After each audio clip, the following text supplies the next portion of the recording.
పరిశుద్ధంగా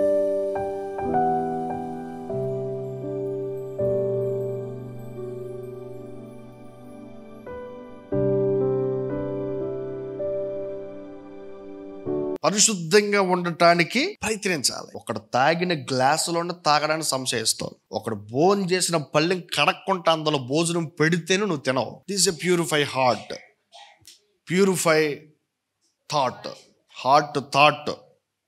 నీ ఆలోచన, నీ మనస్సు, నీ దేహం పరిశుద్ధంగా ఉంటేనే దేవుడితో నువ్వు నడవగలవు. లేకపోతే ఇంపాసిబుల్. వింటున్నారు అందరు కూడా? ఏడు చెప్పండి. ఇంపాసిబుల్ అంటే జరగదు అని అర్థం. విచ్చలవిడి తనానికి అలవాటు పడకూడదు. విచ్చలవిడి ఆలోచనకు అలవాటు పడకూడదు. నాకు నచ్చిందని నేను చేస్తాను అనకూడదు. దేవుని సహాయం లేకుండా, దేవుని చిత్తం లేకుండా, దేవుని మీద ఆధారపడకుండా, దేవుని మీద ఆనుకోకుండా, నాకు ఇష్టంగా నేను బ్రతుకుతాను అని అనుకోకూడదు ఎప్పుడు కూడా.